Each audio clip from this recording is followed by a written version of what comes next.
नमस्कार दोस्तों, मैं हूं बिस्वास और आप सुन रहे हैं हॉरर पॉडकास्ट मेरे यानी बिस्वास के साथ। तो दोस्तों, आज मैं आपके लिए मध्य प्रदेश के रतलाम इलाके से जुड़ी एक डरावनी कहानी लेकर आया हूं। इस कहानी का नाम है हाकामरी, जिसे कुछ जगहों पर हाकामारी, छलावा और निशी डाक के नाम से भी जाना जाता है। ये कहानी अपने अंदर एक रहस्यमयी और खौफनाक सच्चाई समेटे हुए है। तो बिना देर किए आइए शुरू करते हैं आज की कहानी।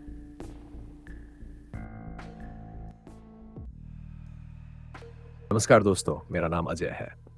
आपने निशिदा की कई कहानियां सुनी होंगी, लेकिन आज हम एक और डरावनी और रहस्यमयी घटना के बारे में बात करेंगे जो मध्य प्रदेश के गांवों में कई साल पहले बहुत चर्चा में थी।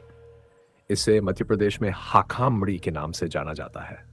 ये घटनाएं बहुत साल पहले मध्य प्रदेश में काफी होती थीं और आज भी कभी-कभी सुनी जाती हैं, लेकिन अब उतनी नहीं।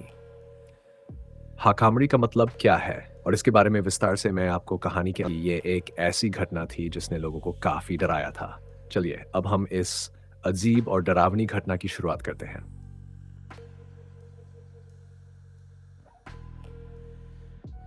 हाकामड़ी एक ऐसी भयावह कथा है जो लोगों के दिलों में दहशत और सिहरन छोड़ देती है। ये एक रहस्यमय पुकार होती है जो अंधेरे से आती है। एंड इसके बारे में कहा जाता है कि अगर कोई व्यक्ति इस पुकार का उत्तर देता है या केवल उस दिशा में देखता है तो अगले दिन उसकी लाश ही मिलती है। ये कहानी उन दिनों की है जब मोबाइल फोन अभी बहुत आम नहीं थे। लोग ज्यादातर कीपैड वाले फोन का इस्तेमाल करते थे जिनमें बीजीए कैमरे होते थे। अजीब और डरावने अनुभव के रूप में याद किया जाता है। उस समय लोगों के पास स्मार्टफोन जैसी सुविधाएं नहीं थीं और दूर दराज के क्षेत्रों में किसी भी अनहोनी घटना की सूचना जल्दी नहीं मिल पाती थी। ये घटना उस साल की है जब मेरे एक दोस्त के घर पूजा हो रही थी और हम दोनों पड़ोसी थे। इसलिए उन्होंने मेरे परिवार को भी पूजा में शामिल होने के लिए आमंत्रित किया था। मेरे परिवार वाले तो नहीं गए, लेकिन मैं उनके साथ उनके गांव चला गया। ये गांव पहाड़ों की श्रृंखला के पास बसा हुआ था, रतलाम की हरियाली में घिरा हुआ। रतलाम की हरी भरी वादियां और घने ऊंचे पेड़ देखकर ऐसा महसूस होता था जैसे हम किसी जंगल में आ गए हों। अगर आप कभी रतलाम गए होंगे तो आपको वहां की हरियाली और शांति का एहसास जरूर हुआ होगा। ये जगह वो ठंड के दिन थे और मैं अपने पड़ोसी और दोस्त प्रेम के साथ उनके गांवों में चला गया था। उस दिन दोपहर होने से पहले हम उनके नए घर पर पहुंचे थे, जहां उनके परिवार के ज्यादातर लोग पूजा की तैयारी में थे और वे सब नए घर पर ही रुके हुए थे। घर बहुत बड़ा और सुंदर था, नया निर्माण था और 7-8 कमरों का एक बड़ा बंगला था। लेकिन तभी मेरे दोस्त ने मुझसे कहा, मुझे इस घर से ज्यादा हमारा पुराना घर ही पसंद है। वह घर इस घर से लाख गुना अच्छा है। वह गांवों के अंदर है जो कि पुराने ढंग से बना हुआ है। कच्ची मिट्टी की दीवारें, खपरेल की छत और ठंडी हवा। क्या चाहिए इंसान को? उसकी बातों को सुनकर मैंने कहा, ठीक है, फिर इस नए घर की पूजा तो कल है, तो आज रात हम वहां गुजार सकते हैं। प्रेम ने जवाब दिया, जाने में कोई बात नहीं है, लेकिन वहां फोन वगैरह काम नहीं करते, बिजली कभी होती है तो कभी नहीं, और मोबाइल को नेटवर्क नहीं मिलता। इसलिए शहर में रहने वाले लोगों के लिए वहां एक रात बिताना किसी जेल में रात गुजारने जैसा है। उसकी बातों पर मैं सोचने लगा क्योंकि मेरा पूरा बचपन शहर में ही बीता था। मेरे पास कोई गांव का अनुभव नहीं था और मुझे गांवों को देखने, वहां के घरों में रहने और उस जीवन का अनुभव लेने की बहुत इच्छा थी। मैंने बिना किसी झिझक से कहा, अरे ठीक है, एक दिन में दुनिया डूब तो नहीं जाएगी ना। फिर घड़ी की ओर देखते हुए उसने कहा, तो फिर हमें जल्दी निकलना होगा। मेरे आजी हमेशा कहती है कि अंधेरा होने से पहले घर आ जाओ। उन्हें अंधेरा होने के बाद किसी का घर आना पसंद नहीं है। अब जिन्हें नहीं पता उन्हें बता दूं कि यहाँ की लोकल भाषा में दादी को आजी कहा जाता है। मैंने सहजता से पूछा, ऐसा क्यों? वह बोला, अरे ये रतलाम है बाबा, यहाँ करनी, वशीकरण, भूत प्रेत के किस्से बहुत आम होते हैं।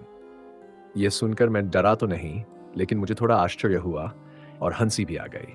मैंने मजाक करते हुए कहा, तुम लोग इन सब बातों पर विश्वास कैसे कर लेते हो? उसने मेरी बात का जवाब मुस्कुराते हुए दिया और फिर हम दोनों ने पुराने घर जाने की योजना बनाई। हमने अपनी तैयारी की और जरूरी सामान लेकर निकल पड़े। जब हम घर से थोड़ी दूर मेन सड़क पर आ गए तो मैंने प्रेम से पूछा, तो अब आगे कैसे जाना है? बाइक, बस या कोई गाड़ी? वह मुझे चिढ़ाते हुए बोला, यहाँ जो भी गाड़ी सड़क पर दिखे उसे हाथ दिखाओ और अपनी गाड़ी समझकर बैठ जाओ। फिर जैसे ही अगला मोड़ आए, गाड़ी से उतरकर उसी रास्ते को छोड़कर सीधे नीचे उतरते चले जाओ। आधे घंटे में हमारा घर दिखाई देने लगता और अगर कोई गाड़ी न मिलती तो हमें पैदल चलते हुए घर पहुंचने में 1 घंटा लग जाता। लेकिन रास्ते का माहौल इतना अच्छा था कि अगर मुझे 4 घंटे भी पैदल चलना पड़ता तब भी मैं बिल्कुल बोर नहीं होता। हम गांव की बातें करते हुए उस खूबसूरत रास्ते पर चलने लगे। उस समय घड़ी में शाम के 4 बज रहे थे और मैंने अनुमान लगाया कि हम लगभग 5 बजे तक घर पहुंच जाएंगे। करीब 5 मिनट के बाद एक बाइक वाले ने हमें लिफ्ट देने की पेशकश की। उसकी मदद से आधे घंटे का सफर महज 10 मिनट में पूरा हो गया। सड़क खराब होने के कारण बाइक धीरे चलानी पड़ रही थी, लेकिन इसके बाद हमारी असली यात्रा शुरू हुई। एक मोड़ पर गाड़ी से उतरने के बाद हमने सामने घनी ऊंची झाड़ियां और उनके बीच से गुजरता हुआ एक कच्चा रास्ता देखा। प्रेम ने आगे की ओर इशारा किया और हम उसी रास्ते पर बढ़ने लगे। माहौल इतना अद्भुत था कि शब्दों में बयान करना मुश्किल है। चलते चलते मैंने प्रेम से कहा, प्रेम, कितना सुंदर वातावरण है, हरा भरा, ठंडा और बिल्कुल शांत। वाकई यह सब इतना सुंदर है कि अगर कोई शहरी आदमी यहाँ एक बार आ जाए तो वह यहीं का होकर रह जाएगा। मुझे लगता है कि लोगों ने रतलाम के साथ भूत प्रेत की कहानियों को जोड़कर इस जगह का नाम खराब कर दिया है। प्रेम मुस्कुराया और बोला, तुम सही कह रही हो, लेकिन शायद यही अफवाहें इस जगह की खूबसूरती को बचाए रखती हैं। झाड़ियों के बीच से गुजरते हुए रास्ता और घना होता गया। धीरे धीरे हम एक ऐसी जगह पहुंचे जहां हवा में एक अलग सी ठंडक और रहस्यमय एहसास था। इससे बढ़िया तो कोई जगह हो ही नहीं सकती। प्रेम ने चलते चलते मेरी बात का जवाब दिया। वह बोला, यह दुनिया वैसी नहीं है जैसी दिखती है। रतलाम का वातावरण जितना सुंदर है उतना ही रहस्यमय भी है। ये जितना हरा भरा है उतना ही डरावना भी। मेरी आजी आज भी अंधेरा होने के बाद हमें घर से बाहर नहीं जाने देती। वो कहती है कि उन्होंने अपनी जिंदगी में इतनी अजीब चीजें देखी हैं कि उनका वर्णन करना शब्दों में मुश्किल है। प्रेम की बातें सुनते हुए मैं उसके पीछे पीछे पगडंडी के रास्ते से नीचे उतर रहा था। रास्ता ढलान भरा था तो हम अपने आप ही तेजी से नीचे बढ़ रहे थे। चलते चलते मेरी नजर एक नारियल पर पड़ी। मैंने उत्साह से प्रेम से कहा, अरे देखो, हाँ नारियल है, चलो इसे घर ले चलते हैं और इसे फोड़ कर खाएंगे। नारियल एक पेड़ के पास पड़ा हुआ था। मैं नारियल उठाने के लिए नीचे झुका ही था कि प्रेम अचानक से अपनी जगह पर रुक गया और जोर से चिल्लाया, अरे रुको, तुम ये क्या कर रहे हो?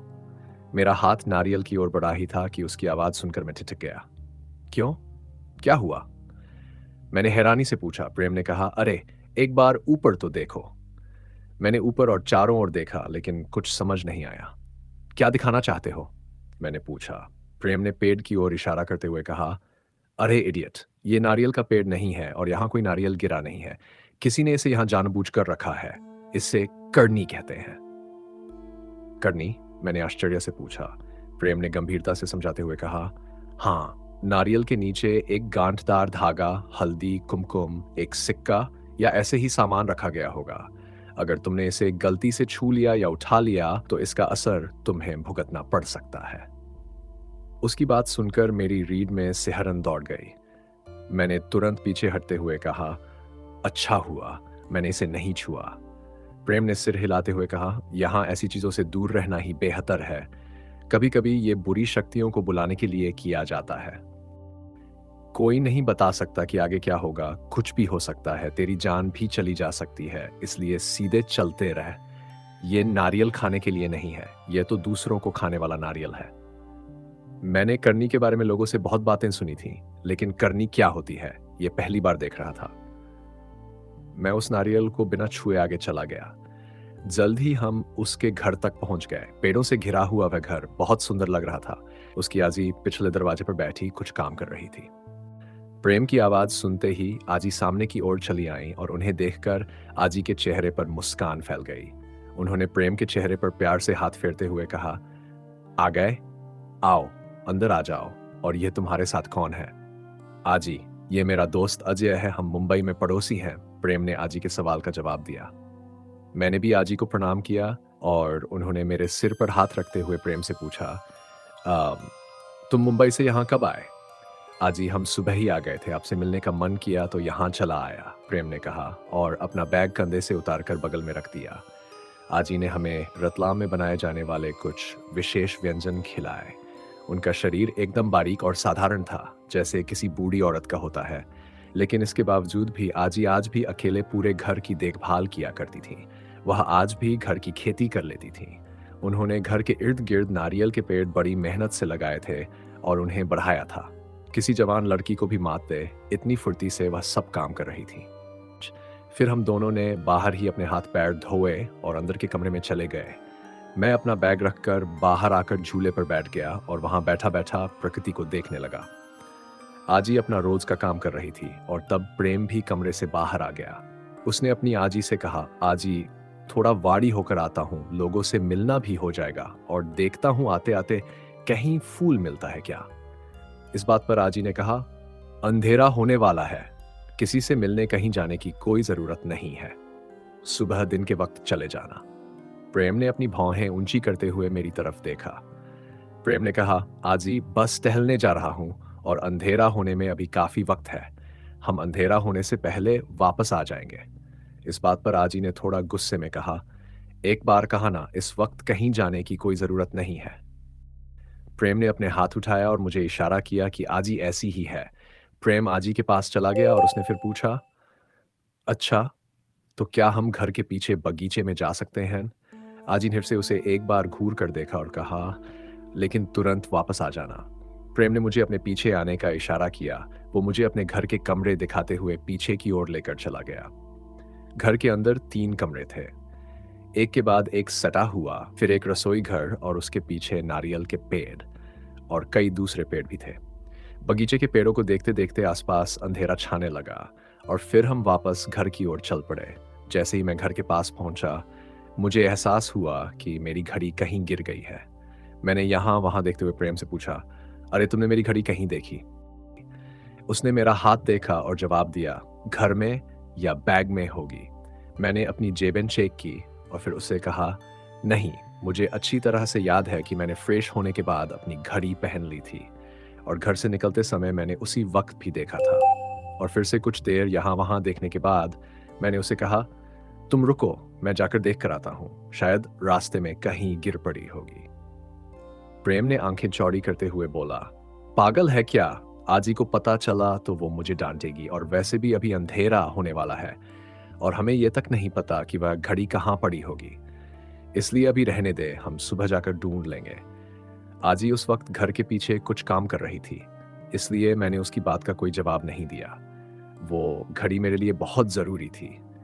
जैसे ही आजी घर के अंदर चली गई, मैंने उसे बोला, देख, मैं बस यूं गया और यूं आया, ज्यादा दूर नहीं जाऊंगा, जहां तक पॉसिबल है वहां देखकर जल्दी लौट आता हूं।